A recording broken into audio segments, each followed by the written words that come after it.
Ellen Adarna, John Lloyd Cruz at Isabel Santos, pinuri dahil sa maayos na co-parenting sa Boracay Getaway. Umani ng positibong reaksyon mula sa netizens sina Ellen Adarna, John Lloyd Cruz, at girlfriend nitong si Isabel Santos matapos ibahagi ang kanilang masayang bakasyon sa Boracay kasama ang mga anak ni Ellen.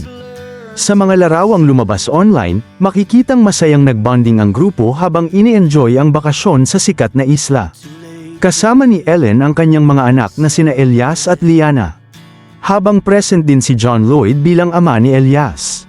Kapansin-pansin din ang maayos na samahan ni Ellen at Isabel Santos, bagay na ikinatuwa ng maraming netizens. Marami ang humanga sa ipinapakitang maturity at magandang co-parenting setup ni Ellen at John Lloyd kahit matagal nang natapos ang kanilang relasyon. Ayon sa ilang netizens, magandang halimbawa umano sila ng healthy blended family setup kung saan inuuna pa rin ang kapakanan at kasiyahan ng kanilang anak. Sa ilang social media posts ni Ellen, ibinahagi niya ang masasayang eksena sa kanilang beach trip, kabilang ang paglangoy, bonding moments ng mga bata, at simpleng family activities sa tabing dagat.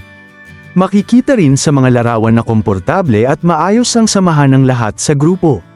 Hindi rin naiwasang purihin ng fans si John Lloyd dahil sa pagiging present at hands-on father nito kay Elias. Sa social media discussions, marami ang nagsabing kitang-kita ang maayos nilang pagpapalaki sa anak at ang respeto nila sa isa't isa bilang co-parents. Samantala, marami rin ang natuwa kay Isabel Santos dahil sa pagiging supportive nito at maayos na pakikitungo sa pamilya ni Ellen at John Lloyd.